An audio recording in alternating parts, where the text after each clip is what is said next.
요한복음 4장 20절부터 24절까지 돌아가면서 한 절씩 읽겠습니다.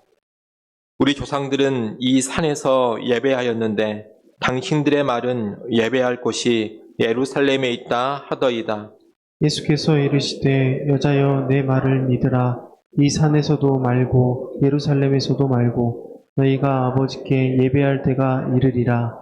너희는 알지 못하는 것을 예배하고 우리는 아는 것을 예배하노니 이는 구원이 유대인에게서 남이라.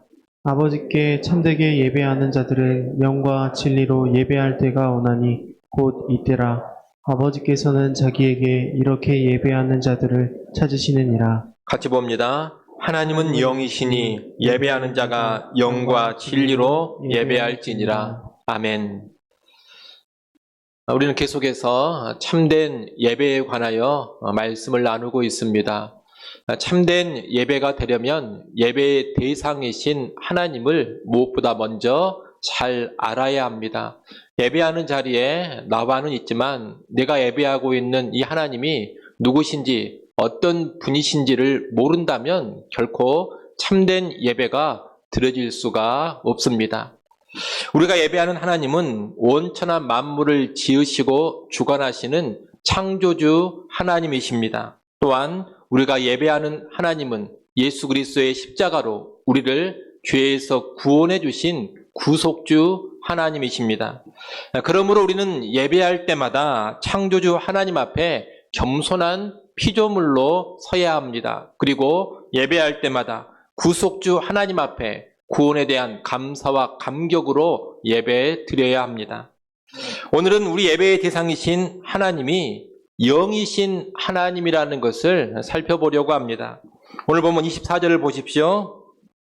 24절에 보면 하나님은 영이시니 예배하는 자가 영과 진리로 예배할지니라 이렇게 말씀합니다. 이 말씀을 통해서 우리는 우리가 예배하는 하나님이 영이신 하나님이라는 것을 알게 됩니다. 여러분, 하나님은 영이십니다. 이 영이라는 말은 헬라어로 푸뉴마인데 육체와는 구별된 형체가 없는 인격체를 의미합니다. 눈에 보이거나 손에 잡히지 않는 영적인 존재, 눈에 보이지 않고 손에 잡히지 않지만 그럼에도 분명히 인격으로 존재하고 있는 영적인 존재, 그분이 바로 여호와 하나님이십니다. 특히 이 하나님이 영이시라고 했을 때 이 말은 하나님께서 많은 영적 존재들 중에 하나다 이런 의미가 아닙니다. 오늘 본문 24절에 헬라어 원문을 보면 하나님은 영이시니 했을 때 이 영이라는 단어 푸뉴마 앞에 관사가 없습니다. 문법적으로 본다면 많은 영들 가운데 하나의 영이다 그런 의미라면 이 영이라는 단어 앞에 관사라는 것이 붙어 있어야 합니다. 그런데 하나님은 영이시니 했을 때 이 영이라는 단어 앞에 관사가 붙어 있지 않습니다.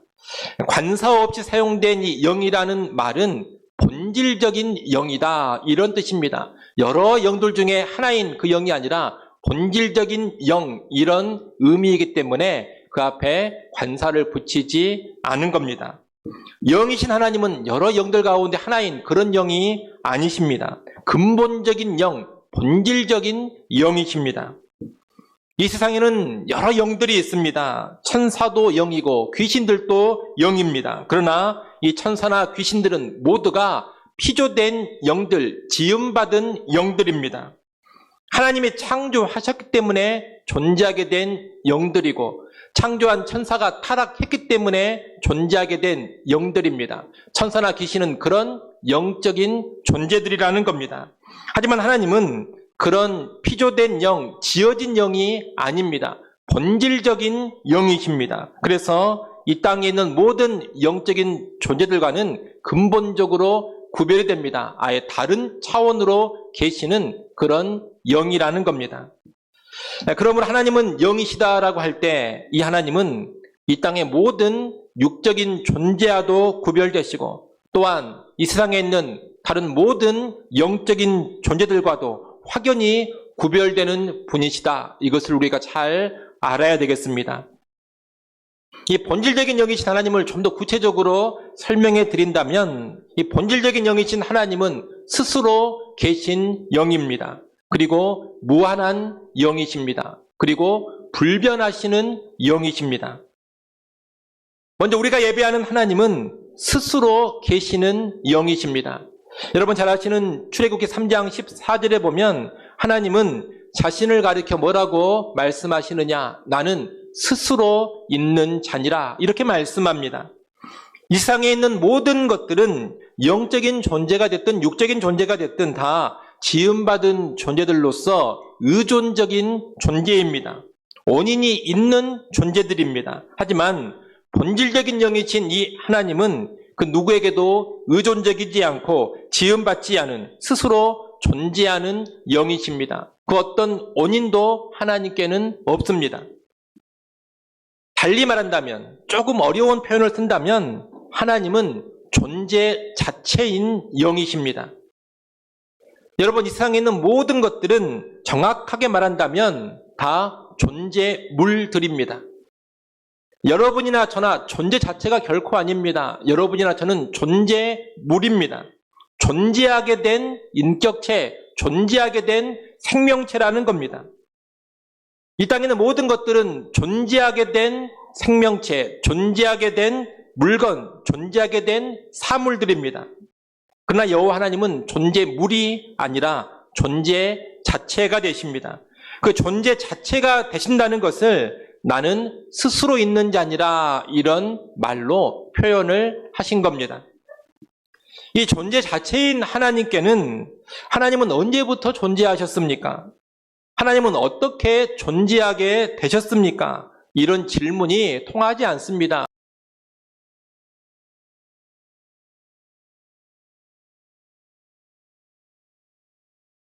피조물, 다시 말하면 존재물에게나 해당되는 질문이지 존재 자체를 향해서는 던질 수가 없는 질문입니다. 우리가 존재물로 살다 보니 하나님을 대할 때도 하나님을 존재물로 여길 때가 많습니다. 하나님을 존재물로 인식을 하면서 그래서 하나님을 향해서도 그런 질문을 던지는 겁니다. 하나님은 언제부터 존재하셨습니까? 하나님은 대체 어떻게 존재하게 되셨습니까? 이런 질문들을 던지고 답을 알고 싶어 한다는 겁니다. 그러나 스스로 계시는 하나님, 존재 자체가 되시는 하나님께는 그런 질문 자체가 통하지 않습니다. 존재 자체를 향해서는 그런 질문을 던질 수가 없다는 겁니다. 여하튼 우리 하나님은 스스로 계시는 영, 존재 자체가 되시는 영이십니다. 이 하나님은 또한 무한한 영이십니다. 이 세상의 모든 것들은 영적 존재, 육적 존재를 막론하고 다 한계가 있습니다. 제약을 받는다는 겁니다. 물론 영적인 존재들은 육적인 존재보다 더 능력이 있습니다. 그리고 시간과 공간에 있어서 영적인 존재들은 육적인 존재보다 더 자유롭습니다. 하지만 그렇다고 해서 그 능력이나 자유로움이 무한하지 않습니다. 커다란 한계를 가지고 있는 겁니다. 악한 영적 존재 중에서 최고의 존재가 사탄입니다. 이 사탄은 정말로 큰 능력을 가지고 있습니다. 하지만 이 사탄도 무한한 능력을 가지고 있는 것이 아닙니다. 그의 능력에 많은 제약이 있습니다. 하지만 본질적인 영이신 하나님은 무한하십니다. 그분은 지혜와 지식이 무한합니다. 지혜와 지식의 한계가 없다는 겁니다. 이 지혜와 지식의 한계가 없는 것을 가리켜서 뭐라고 말하느냐? 전지하다라고 말하는 겁니다. 또 하나님은 능력의 한계도 없으십니다. 능력의 한계가 없는 것을 가리켜 뭐라고 말하느냐? 전능하시다라고 말하는 겁니다. 하나님은 또 시간의 제약도 받지 않으시고 공간의 제약도 받지 않으십니다. 시간의 제약을 전혀 받지 않는 것을 가리켜서 영원하시다라고 말하는 것이고 공간의 제약을 전혀 받지 않는다 이것을 가리켜서 편재하신다 어디에나 계신다라고 말하는 겁니다. 결국 이 무한한 영이신 하나님은 다시 말하면 전지전능하신 하나님이시고 영원하신 하나님이시고 무소부재하신 편재하시는 하나님이십니다. 그리고 이 하나님은 불변의 영, 변함이 없는 영이십니다. 이 세상의 모든 것은 영적인 존재든 육적인 존재든 다 변합니다. 상태가 바뀌고 속성이 바뀝니다. 더 나은 상태로 발전하거나 아니면 거꾸로 퇴보하기 마련입니다. 피조된 존재들은 능력과 지혜가 시시각각 바뀐다는 겁니다. 변합니다. 또한 그들이 가지고 있는 뜻도 계획도 변하기 십상입니다. 하지만 우리 하나님은 그 모든 것이 변하지 않습니다. 불변의 영이십니다. 그분은 상태와 성품이 조금도 바뀌지 않습니다. 그분의 지혜와 능력도 변함이 없습니다. 무슨 지혜가 더해지고 줄어들고 능력이 좀 더해지고 능력이 줄어들고 이런 것이 없습니다. 그분의 뜻과 계획도 바뀌지 않습니다. 그분이 세우신 뜻과 계획은 영원 불변입니다. 본질적인 영이신 이 하나님은 그래서 어저께나 오늘이나 영원토록 동일하신 하나님이 되시는 겁니다. 여러분, 우리는 바로 이런 하나님께 예배하는 겁니다. 본질적인 영으로서 스스로 계시는 하나님, 존재 자체가 되시는 하나님께 우리는 예배합니다. 우리는 무한하신 하나님께 예배합니다. 전지전능하시고 영원하시고 무소부재하신 하나님을 향해 예배하는 겁니다. 우리는 또한 불변의 영, 변함없는 영이신 하나님께 예배합니다. 여러분, 이런 하나님은 이 땅의 모든 피조물과 확연하게 구별되시는 분이고 근본적으로 차원이 다른 분입니다. 이 세상에는 그 어떤 존재와도 가히 비교할 수가 없는 분이십니다. 여러분, 어떤 위대한 인물을 만나면 그 앞에서 경탄을 하신 적이 있을지 모르겠습니다. 위대한 사람 또는 탁월한 사람을 만나면 그 앞에서 경탄이 나오기 마련입니다. 그런데 여러분, 우리 하나님은 이 땅의 그 어떤 위대한 인물, 그 어떤 탁월한 존재보다 훨씬 더 위대하시고 훨씬 더 탁월하십니다. 사실 훨씬 더라는 이 말도 부족합니다. 가히 비교할 수 없는 수준으로 탁월하시고 위대하십니다. 우리는 바로 그 하나님께 나와 예배를 드리는 겁니다. 그렇다면 우리는 이러한 영이신 하나님께 어떻게 예배를 드려야 합니까? 몇 가지를 생각해 볼 수 있겠는데 오늘은 두 가지만 말씀을 드리겠습니다. 이 근본적인 영, 본질적인 영이신 하나님께 우리는 어떻게 예배해야 하느냐? 첫째, 하나님을 형상으로 만들어서 예배하면 안 됩니다.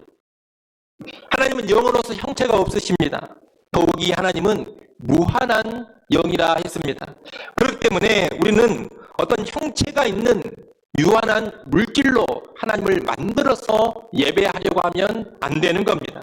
그 형상과 그 형체는 결코 하나님을 나타낼 수 없고 하나님을 제대로 담을 수도 없기 때문입니다. 하지만 사람들은 늘상 무엇을 원하느냐? 하나님을 눈으로 보고 손으로 만질 수 있는 어떤 형상으로 만들어 예배하기를 원합니다. 그들 나름대로 이해할 수 있는 어떤 형상으로 하나님을 규격화시켜놓고 그 앞에 예배하기를 원한다는 겁니다.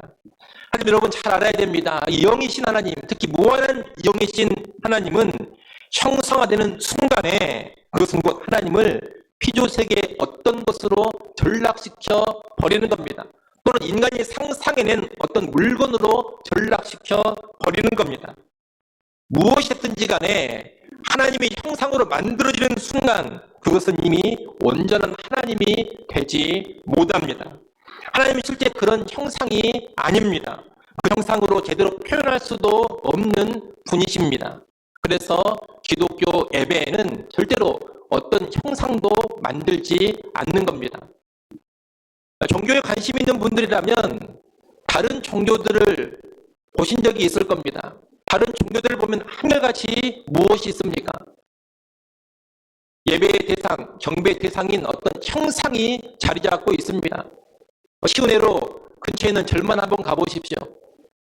절 안에 들어가면 무엇이 있습니까? 불상이 있지 않습니까? 부처를 형상화시켜 놓은 불상이 있고 그 형상화된 불상 앞에서 엎드려 경배를 하고 그 형상을 향하여서 기도도 드리고 그럽니다.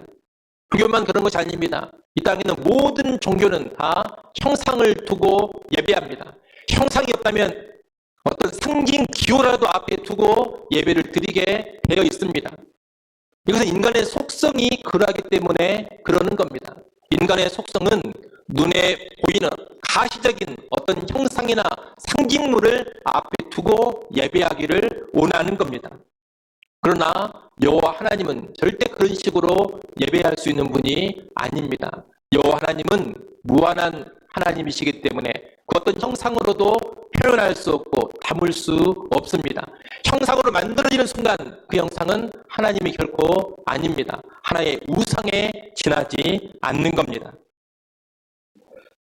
출애굽기 32장에 보면 출애굽 당시 아론과 이스라엘 백성들이 여호와 하나님을 섬긴다 그러면서 송아지 형상을 만들어 놓고 섬겼습니다. 하나님을 송아지 형상으로 만들어 가지고 그 앞에서 예배한 겁니다. 여러분, 이 이스라엘 백성이 다른 신을 예배하려고 했던 것이 아닙니다. 그들을 출애굽시켜 주신 여호와 하나님을 예배하려고 했습니다. 다만 그 여호와 하나님을 형상으로 만들어 예배하고자 했던 겁니다. 특히 그들이 만든 이 송아지 형상은 대충 만든 것도 아니었습니다. 이스라엘 백성들이 자기들의 금부치를 다 갖다 바쳐서 만든 형상이었습니다. 자기가 가지고 있는 금부치를 다 내놓아서 만든 형상이니 여러분 얼마나 그 정성이 대단합니까? 또 얼마나 그 헌신이 대단합니까? 오늘 여러분에게 가지고 있는 금부치 다 내놔라 그러면 내놓을 분이 얼마나 있습니까? 이스라엘 백성들은 자기들이 가지고 있는 금부치를 다 내놓으면서 그 형상을 만들어서 여호와께 예배한 겁니다. 그런데 하나님은 이 지극정성으로 헌신적으로 형상을 만들어서 예배한 이 행위에 크게 진노하십니다. 출애굽기 32장 7절 8절 말씀을 한번 보겠습니다. 출애굽기 32장 7절 8절 여러분이 한번 읽어보십시오. 읽습니다. 여호와께서 모세에게 이르시되 너는 내려가라 내가 애굽 땅에서 인도하여 낸 내 백성이 부패하였도다. 그들이 내가 그들에게 명령한 길을 속히 떠나 자기를 위하여 송아지를 부어 만들고 그것을 예배하며 그것에게 제물을 드리며 말하기를 이스라엘아 이는 너희를 애굽 땅에서 인도하여 낸 너희 신이라 하였도다. 아멘. 여기 7절에 보면 하나님은 하나님 자신을 형상화시킨 그 행위를 보시면서 먼저 뭐라고 말씀하시느냐, 이 백성이 부패했다 이렇게 말씀합니다. 썩었다는 겁니다. 그리고 8절에 보면 이 형상은 이스라엘 백성이 자기를 위하여 자기들을 위하여 만든 것이라 그럽니다. 나를 위해 만들었다 그렇게 말씀하시지 않습니다. 여러분, 사람이 하나님의 형상을 만드는 것은 결코 하나님을 위한 것이 아닙니다. 자기 자신을 위한 겁니다. 사실 모든 종교에서 형상을 만드는 것은 예배 드리는 자, 경배하는 자의 유익을 위한 것입니다.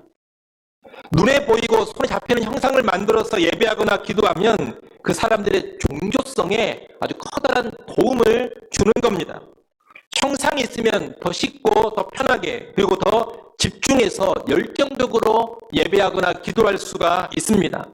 형상이 눈앞에 있으면 붙잡을 수 있는 형상을 손에 쥐고 예배하거나 기도하면 훨씬 더 생생한 느낌을 갖게 되는 겁니다. 제가 15년 전쯤에 성지순례를 간 적이 있습니다. 예루살렘에 갔는데 예루살렘에는 예수님 무덤이라는 곳에 가봤습니다. 동굴로 된 무덤 안에 들어가 보니까 예수님을 장사하고 예수님의 시체를 눕혀놨다는 넓고 평평한 바위가 그 안에 있었습니다. 그런데 그 바위 주변으로 무수한 초들이 놓여져 있습니다. 그곳을 방문한 수많은 사람들이 그곳에서 초를 피우고 기도를 드리는 겁니다. 어떤 신비한 능력, 신비한 효과를 기대하면서 그 바위를 만지고 쓰다듬습니다. 거기 방문한 모든 사람들이 그 바위를 다 한 번씩 손으로 만지면서 지나갑니다. 오랜 시간 동안 얼마나 많은 사람들이 그 바위를 만졌는지 그 큰 바위 전체가 반들반들합니다. 원래는 투바게스를 바위였을 텐데 아주 매끈하고 윤이 납니다. 그 바위 앞에서 초를 피우고 기도하는 사람들이 얼마나 간절히 기도하는지 모릅니다. 또 바위돌을 만지면서 얼마나 감격스러워하는지 모릅니다. 눈물을 흘리는 사람도 있습니다. 여러분, 바위덩어리입니다. 돌덩어리입니다. 대체 그 바위덩어리, 돌덩어리가 뭐라고 사람들이 그러는 겁니까? 하나님이 위대하시고 죽으시고 부활하신 예수님이 위대한 것이지, 예수님의 시신이 눕혀졌다는 그 돌덩어리가 대단한 것이 사실 하나도 없는 겁니다. 실제로 그 바위가 정말로 예수님 시체가 눕혀진 바위인지 100% 확실한 것도 아닙니다. 그런데도 수많은 사람들이 그 앞에서 감격스럽게 기도하고 뜨겁게 만지고 눈물을 흘리고 그러더라는 겁니다. 이것은 어떤 형상이나 구체적인 물건이 눈앞에 있으면 훨씬 더 강렬하게 반응하는 인간의 종교성을 잘 보여주는 것입니다. 이런 사람의 심리가 늘 어떤 형상을 만들게 하는 겁니다. 하지만 하나님은 인간의 편의를 위해서, 더 나은 예배 분위기를 위해서, 인간의 감정을 고조시키기 위해서 자신을 형상화시키는 일을 결코 허용하시지 않습니다. 우리는 그런 생각을 할 수 있습니다. 하나님이 형상을 만들어서 예배한다면 훨씬 더 좋겠다. 장엄한 형상을 만들어 예배한다면 훨씬 더 위험이 있지 않을까. 신비로운 형상을 만들어 그 형상 앞에서 예배한다면 우리가 훨씬 더 열정적이 되지 않을까, 훨씬 더 간절해지지 않을까, 그런 생각을 할 수가 있다는 겁니다. 하지만 여러분, 그런 생각은 우리가 좀 전에 봤던 출애굽기 32장 말씀에 비추어 본다면 부패한 생각입니다. 썩은 생각이라는 겁니다. 그리고 그런 생각은 결코 하나님을 위한 생각이 아닙니다. 나를 위한 생각에 지나지 않습니다. 참된 예배에 관해 설교하는 첫 번째 시간에 말씀을 드렸습니다. 예배는 인간 중심이 아니라 하나님 중심이라 말씀을 드렸습니다. 예배는 나를 위해 드리는 것이 아닙니다. 예배는 하나님의 영광을 위해 드리는 것입니다. 나의 유익, 나의 만족이 아니라 순전히 하나님을 위해 드리는 것, 여러분, 이것이 진정한 기독교의 예배, 참된 예배라는 겁니다. 그러므로 단지 예배자의 유익이나 종교적인 만족을 위해서 하나님을 왜곡하고 전락시키는 형상 만드는 일을 해서는 안 되는 겁니다. 그것은 예배의 본질을 파기하는 부패한 행위입니다. 여러분, 우리 하나님은 그 어떤 존재, 그 어떤 상징물, 그 어떤 형상과도 비길 수 없는 분입니다. 하나님은 결코 형상으로 만들어서는 안 되는 분입니다.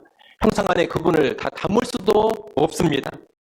사람의 편이나 예배자의 유익을 위한다면 형상을 만들 법도 하지만 하나님의 영광을 위한다면 형상을 만들어서는 안 됩니다. 이것을 꼭 기억하시고 여러분, 하나님을 형상화시키지 않기를 바랍니다. 하나님을 하나님 되게 하면서 예배하시기를 바랍니다. 하나님의 영광을 조금도 훼손하지 않는 그런 예배를 드릴 수 있기를 바랍니다.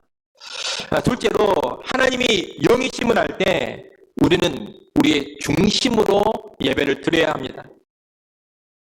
하나님은 영이라 했습니다. 이 영이신 하나님은 결코 육적이거나 외적인 것만 가지고서는 만족을 하시지 않습니다. 육신이 있는 사람은 겉모습과 외양만으로도 만족할 때가 많습니다. 또 그럴듯한 겉모습에 속아 넘어갈 때도 많습니다. 육신에게는 형식주의가 통합니다. 가식이나 외식이 통합니다. 하지만 영이신 하나님, 본질적인 영이신 하나님께는 그런 것이 조금 더 통하지 않습니다. 영이신 하나님은 언제나 우리의 영혼, 중심을 보십니다. 여러분 잘 아시는 사무엘상 16장 7절 말씀, 사람은 외모를 보거니와 나 여호와는 어디를 본다고 하셨습니까? 나 여호와는 중심을 보신다 하셨습니다. 사람과 달리 하나님은 언제나 그 사람의 중심을 보시는 겁니다. 그렇기 때문에 하나님은 이 예배 시간에 내가 몸만 와 있는 것으로는 결코 만족하시지도 않고 기뻐하시지도 않습니다. 다른 사람들은 내가 몸으로 와서 이 자리에 앉아 예배 순서를 따르고 예배 형식을 지키는 것을 보면서 만족할 수 있습니다. 목사인 저는 이 자리에 여러분이 몸으로 참석한 것만 보고서도 그저 몸으로 예배 순서에 잘 따르고 있는 것만 보면서도 만족할 수가 있습니다. 하지만 본질적인 영이신 하나님은 그것만 가지고는 결코 만족하시지 않는다는 겁니다. 몸으로만 참석한 형식적인 예배는 하나님께 아무런 의미가 없습니다. 예배 의식과 순서에 몸으로 참여하고 있다 하더라도 내 영으로 동참하고 있지 않으면 하나님은 그것을 예배로 보지 않으십니다. 어떤 신자들은 예배 시간에 와서 찬양을 하지만 가사의 의미는 전혀 생각하지 않고 익숙한 곡조를 따라서 그저 몸의 입술로 흥얼거리기만 합니다. 습관적으로만 입을 열어 부르는 겁니다. 그 찬양에 그 마음, 중심, 영혼이 담겨져 있지 않습니다.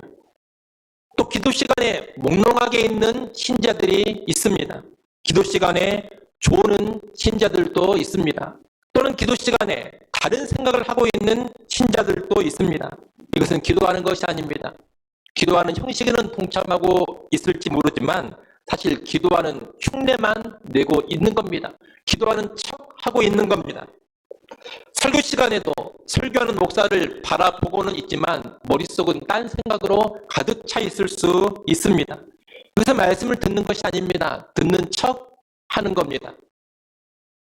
이런 모습들이 모두 다 몸으로는 와 있지만 출석은 했지만 사실 예배는 드리지 않고 있는 겁니다.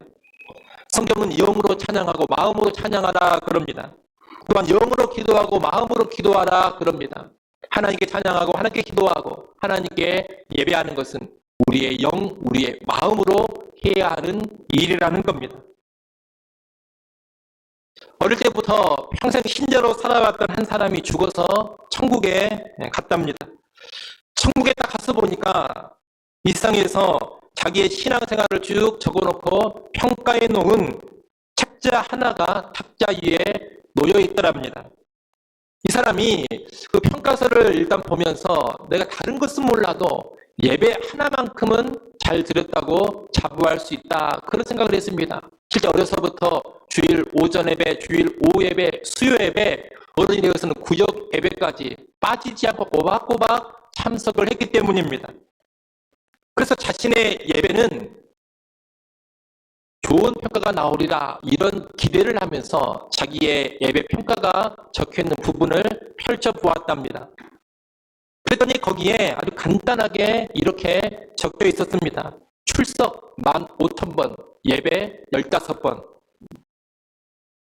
우리는 너무나 쉽게 예배 시간에 출석하는 것이 곧 예배하는 것이다라고 생각을 합니다. 하지만 영이신 하나님은 단지 우리 몸만 출석한 것을 보시면서 예배했다고 평가하시지 않습니다. 몸만 왔다 간 예배는 헛된 것입니다. 하나님께 예배한 것으로 인정이 되지 않는다는 겁니다.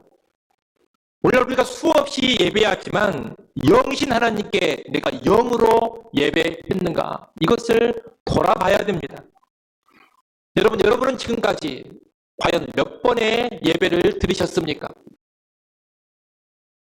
예배에 몇 번 출석했느냐 이것을 묻는 것이 아닙니다.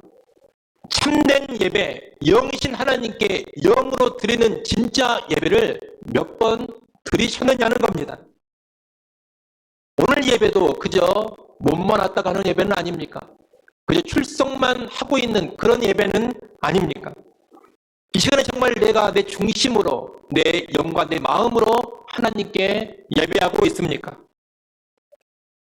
여러분, 우리 예배의 대상이신 하나님은 본질적인 영이신 하나님이십니다. 영이신 하나님께 몸만 가지고 예배하는 것은 합당하지가 않습니다. 하나님은 내 영혼이 함께 드려지는 그런 진짜 예배를 원하십니다. 이것을 꼭 기억하시고 우리 모두는 하나님을 참으로 기쁘시게 해드리는 영으로 드리는 영혼으로 바쳐드리는 그런 진짜 예배 드릴 수 있기를 간절히 축원합니다. 말씀을 정리하겠습니다.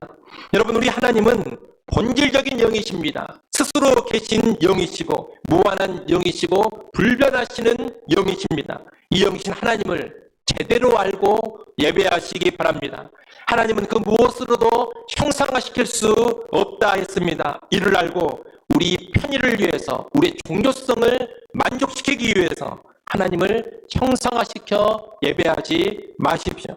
하나님 그 자체로만 바라보고 예배하시기 바랍니다. 영이신 하나님은 또한 우리의 중심을 보시며 영으로 드리는 예배를 원하시고 기뻐하십니다. 이를 아시고 그저 몸만 와 있는 형식적인 예배 결코 드리지 않기를 바랍니다. 하나님이 기뻐하시는 영의 예배 드릴 수 있기를 간절히 소원합니다. 기도하겠습니다. 아버지 하나님, 우리가 예배하는 이 하나님이 본질적인 영이신 하나님이심을 잘 알고 이 영이신 하나님 앞에 합당한 예배, 참된 예배 올려드리게 하여 주시옵소서. 영이신 하나님을 결코 형상화시키지 않게 하시고 영이신 하나님께 우리의 중심, 우리의 전심으로 예배케 하여 주옵소서. 예수님의 이름으로 기도드리옵나이다. 아멘.